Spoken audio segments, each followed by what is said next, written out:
obesidade é uma doença crônica, grave e de difícil tratamento. Como tal, necessita de tratamentos efetivos, controle e supervisão por toda a vida. Infelizmente, o arsenal terapêutico para controle clínico medicamentoso conservador é extremamente pobre e ineficiente. Além de representar um grande problema por si só, a obesidade, principalmente nas suas formas mais graves, é responsável por inúmeras outras doenças que causam limitações e aumento no risco de morte. Entre elas destacam-se o diabetes tipo 2, a hipertensão arterial, o aumento do colesterol e triglicerídeos, a apneia do sono, artroses, além de diversos tipos de câncer. Além dessas enfermidades, que podem causar grande sofrimento físico, a obesidade também acarreta inúmeras limitações que roubam a qualidade de vida das pessoas. A cirurgia deve ser encarada como um dos passos rumo a uma vida mais plena e saudável. Está amplamente estudada e documentada no mundo todo como a forma mais segura e eficaz de tratar a obesidade severa. Nos próximos minutos, pretendemos mostrar quais são as etapas para percorrer todo o caminho, do pré ao pós-operatório tardio, compartilhando informações importantes para um tratamento seguro, eficaz e confortável.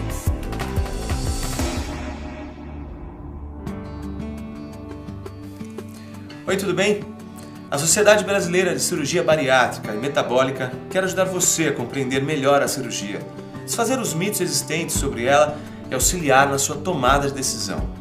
Nos próximos minutos eu vou falar sobre detalhes importantes e pontuais, mas esse vídeo não pretende substituir o diálogo com seu médico e sua equipe. Não deixe de esclarecer qualquer dúvida que ainda persista. Ele é qualificado para responder todas elas e poderá analisar o seu caso individualmente. Lembre sempre que a cirurgia é apenas o primeiro passo. A perda de peso é um trabalho contínuo, que envolve conscientização, vontade, participação ativa e, principalmente, mudança de hábitos de vida. É claro que, como em toda cirurgia, existem riscos, mas um preparo adequado e uma correta avaliação podem reduzir esses riscos e minimizar as consequências. Vamos lá? O primeiro passo é a realização dos exames e avaliações com diversos especialistas que irão verificar a sua condição clínica e geral. Cada paciente é avaliado de acordo com a sua idade, peso, hábitos alimentares, perfil psicológico, doenças associadas, expectativas e prioridades. Seu médico poderá determinar os mais adequados para você. Você também irá passar pela avaliação de uma equipe multidisciplinar. A ampla experiência acumulada nos últimos anos nos ensinou que o preparo e o acompanhamento depois da cirurgia têm impacto direto sobre os resultados a longo prazo e sobre a manutenção do peso atingido. A equipe multidisciplinar normalmente inclui um psicólogo ou psiquiatra, um nutricionista, um nutrólogo e um endocrinologista. Distúrbios psicológicos que podem variar desde uma ansiedade leve até alterações graves devem ser detectados antes da cirurgia. Tratar estes distúrbios ou planejar um tratamento contínuo no pós-operatório, sem dúvida, terá um impacto importante no resultado da cirurgia a longo prazo. O papel do especialista em nutrição começa no pré-operatório, identificando seus erros e preferências alimentares, e se estende por todo o pós-operatório, mais particularmente no período pós-imediato, através do planejamento da dieta de adaptação que dura em torno de 30 dias. As mesmas modificações promovidas pela cirurgia que levam à acentuada perda de peso e à melhoria no estado de saúde também levam a uma diminuição no aproveitamento de alguns nutrientes, necessitando, consequentemente, de reposição e monitoramento, independentemente da técnica empregada.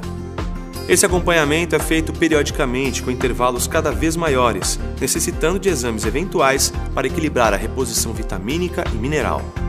O endocrinologista também desempenha um papel fundamental antes da cirurgia, principalmente em pacientes com diabetes ou síndrome metabólica, onde doenças como diabetes, dislipidemia e hipertensão arterial são avaliadas e atenuadas para que o paciente chegue à cirurgia o mais equilibrado possível.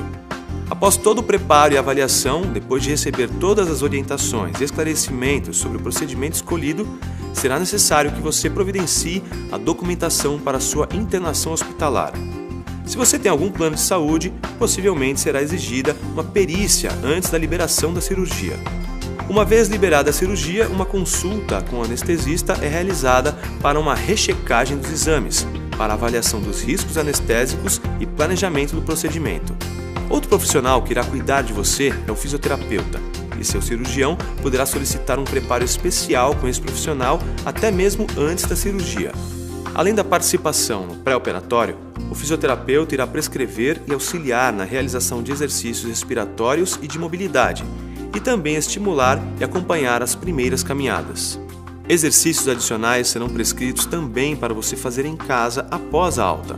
Estas recomendações são fundamentais para reduzir os riscos de diversas complicações, principalmente as pulmonares. Primeiros passos dados, você estará pronto para a sua cirurgia e pronto para mudar de vida. Uma das maiores dúvidas que recebemos no consultório é: como é feita a cirurgia bariátrica e quais são elas? As cirurgias podem ser feitas por um procedimento minimamente invasivo, chamado de laparoscopia, ou através de um corte único de cerca de 30 a 15 centímetros, numa cirurgia com o abdômen aberto. No caso da videolaparoscopia, são realizados cerca de 5 a 7 pequenos cortes do abdômen, por onde são introduzidos uma microcâmera e delicados instrumentos para a manipulação dos órgãos e tecidos. Suas principais vantagens são: maior segurança devido à menor incidência de complicações em geral, menos dor e mais conforto, permitindo uma recuperação mais rápida e retorno precoce ao trabalho e às atividades diárias. Menor risco de desenvolver hérnia no corte cirúrgico. Menor risco de infecção da ferida operatória. E melhor resultado estético por deixar menos cicatrizes. Apesar do procedimento por vídeo ser o mais comum, eventualmente uma cirurgia aberta pode ser necessária. As razões mais comuns para isso são basicamente duas. A primeira, cirurgias abdominais prévias ou fígados muito grandes devido à obesidade e à esteatose muito grave. E a segunda, intercorrências cirúrgicas e anatômicas que comprometam a perfeita identificação e manipulação dos órgãos. Quando isso ocorre por uma questão de segurança do paciente, um procedimento começado por videolaparoscopia pode ser convertido ou transformado numa cirurgia a céu aberto. Essa decisão é tomada pelo cirurgião no momento da cirurgia, mas sua ocorrência é extremamente rara. Existem 4 técnicas reconhecidas pelo Conselho Federal de Medicina e pelo Ministério da Saúde. Dessas, a banda gástrica ajustável, também conhecida como cirurgia do anel, e a cirurgia de Scopinaro, onde se encurta muito o trajeto do alimento no intestino, dificultando a absorção. São feitas muito raramente e utilizadas em situações de extrema exceção. As outras duas são o bypass gástrico e a gastrectomia vertical, que são realizadas rotineiramente no Brasil em grande quantidade. Então, vamos nos ater aqui a essas duas últimas. O bypass gástrico, também conhecida como cirurgia de Fogg-Capella, devido ao nome de alguns de seus idealizadores, é a cirurgia mais realizada no Brasil e a com maior número de pacientes já operados no mundo. Consiste na criação de um pequeno estômago que, desviado para um ponto do intestino delgado, encurta o trajeto dos nutrientes até a porção final do mesmo, chamada de íleo. O estômago fica então dividido em 2 partes, uma menor, por onde o alimento irá transitar, e outra maior, que ficará isolada, mas que ainda produz sucos digestivos que irão se encontrar com o alimento mais adiante e auxiliar no processo de digestão e absorção. Complicações relacionadas a esta parte isolada do estômago são muito raras e não trazem nenhuma consequência, a não ser a dificuldade em visualizar esse segmento em uma endoscopia. No passado, pensava-se que os mecanismos que levavam à perda de peso nessa cirurgia eram apenas pela redução do estômago, causando limitação na ingestão e dificuldade na absorção dos alimentos. Hoje, sabemos que é muito mais do que isso. Diversos hormônios produzidos no aparelho digestivo se modificam e contribuem para a redução da fome e da saciedade. Existe, por exemplo, um hormônio responsável pela fome, chamado grelina. Ele é produzido em todos os segmentos do trato digestivo, mas em maior quantidade no estômago. Quando isolamos ou retiramos a parte do estômago que produz a grelina, o paciente fica sem fome. Isso é mais intenso no início, mas com o tempo outras partes do intestino vão retomando a produção, o que faz com que a pessoa vá diminuindo a perda de peso e se mantenha saudável. Ao contrário da fome, existe a saciedade, que é o gatilho que nos faz parar de comer e permanecer saciado. Os hormônios que dão essa sensação, como o PYY e o GLP-1, aumentam muito após a cirurgia e são muito importantes na manutenção do peso perdido e no controle do diabetes após a cirurgia bariátrica. Outro procedimento muito utilizado no Brasil é a gastrectomia vertical, conhecida também como sleeve, que é um nome inglês para manga de camisa.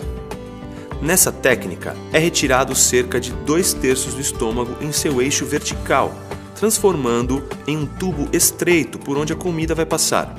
Esta cirurgia baseia-se no princípio da restrição do volume alimentar ingerido e na retirada de uma área do estômago que produz a grelina. Muitos estudos têm mostrado que os hormônios da saciedade também aumentam nessa operação. Esta cirurgia também apresenta suas vantagens. É um procedimento mais simples e mais rápido, com risco cirúrgico um pouco menor e com menos necessidade de suplementação vitamínica, sendo uma boa escolha para pacientes com anemia crônica ou osteoporose grave, por preservar a absorção da primeira porção do intestino. Entretanto, pessoas que têm doença do refluxo gastroesofágico importante, apresentando azia e queimor no estômago com frequência, deverão evitar esta cirurgia por ela ter um potencial de acentuar esses sintomas e piorar o refluxo. Ela também é menos potente no controle do diabetes mais grave e nos indivíduos muito obesos. Toda cirurgia pode apresentar riscos, inclusive de vida. Atualmente, o risco de uma fatalidade na cirurgia é quase o mesmo de uma cesariana ou de uma cirurgia de apêndice, em torno de 0,1%, ou um caso para cada 1.000 pessoas operadas. Problemas e complicações também não são comuns, podendo ocorrer em torno de 1 a 2% dos casos. Dentre elas, as que mais preocupam são a trombose venosa, que é o entupimento das veias, aumentando a chance de embolia pulmonar e outras alterações pulmonares. As fístulas, que é quando há um vazamento do conteúdo do estômago ou intestino pelas costuras e grampeamentos feitos na cirurgia. Os sangramentos e as hérnias e obstruções do intestino. A boa notícia é que a incidência dessas complicações é muito baixa, para não dizer raras. Além de adotarmos diversas medidas para preveni-las, dispomos de recursos para resolver quase todos os problemas. É claro que quando ocorrem, trazem angústia e inconvenientes, mas isso é um imponderável da medicina e do tratamento de doenças graves, como a obesidade. A colaboração do paciente é fundamental para o sucesso do procedimento.